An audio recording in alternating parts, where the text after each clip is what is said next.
नमस्कार दोस्तों, आज के हमारे इस वीडियो में हम आपके लिए भादौ मास में सुनी जाने वाली गाज माता की कहानी लेकर आए हैं। अगर आपको ये वीडियो पसंद आए तो नीचे कमेंट बॉक्स में गाज माता की जय अवश्य लिखें।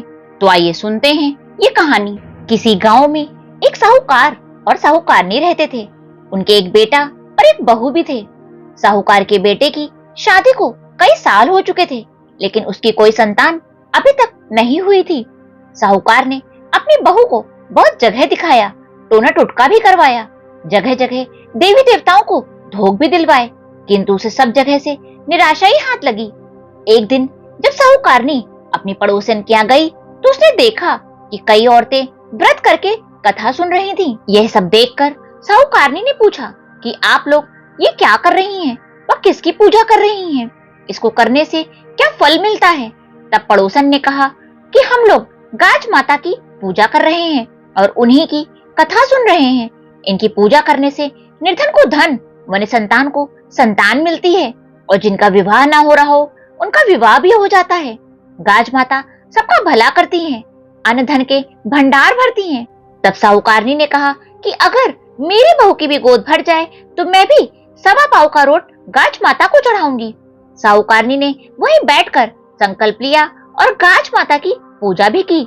कुछ समय के बाद उसकी बहू को गर्भ ठहर गया।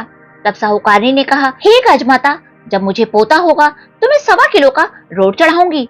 कुछ समय के बाद साहूकारनी को पोता भी हो गया तो वह बोली, हे गाज माता, इसके विवाह पर चढ़ाऊंगी। धीरे धीरे समय बीतता गया और उसका पोता विवाह के योग्य हो गया।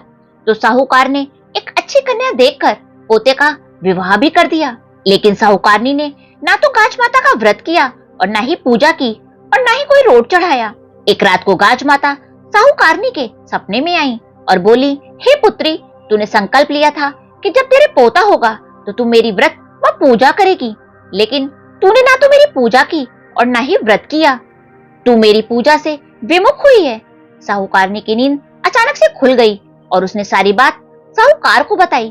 तब साहूकार ने कहा कि तुमने जैसा संकल्प लिया था उसे वैसे ही पूरा करो।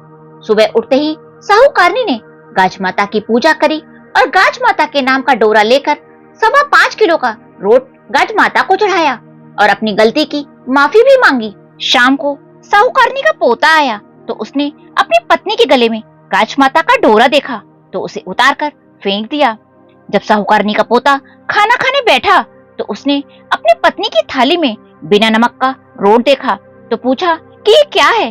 तब उसकी पत्नी ने कहा, आज मैंने गाज माता का व्रत किया है तो आज मैं बिना नमक का रोट और खीर खाऊंगी। साहूकार के पोते ने कहा, तुम्हें ये खाने की कोई जरूरत नहीं है। हमारा बच्चा अभी छोटा है और तुम्हारा दूध पीता है। अगर तुम यह रोट खाओगी तो तुम्हारा पेट दुखेगा। साहूकारनी की बहू ने अपना रोट गाय को खिला दिया और अपना व्रत तोड़ दिया। इससे गाज माता क्रोधित हो गयी। उसी समय अचानक से तेज आंधी आई और गाज माता गरजती हुई आई और साहूकारनी के पोते के बेटे को पालने सहित उसी गांव में एक भीलनी के आंगन में रख आई। भीलनी के कोई संतान नहीं थी। भीलनी भी गाज माता का व्रत और पूजन करती थी। भीलनी ने जब अपने आंगन में बच्चे को देखा तो वे बहुत खुश हो गई। दूसरी तरफ साहूकार का पोता और बहू जोर जोर से रोने लगे। साहूकारनी ने गाज माता से प्रार्थना की, हे गाज माता, मुझसे या मेरी बहू से जो भी गलती हुई है उसे क्षमा करो।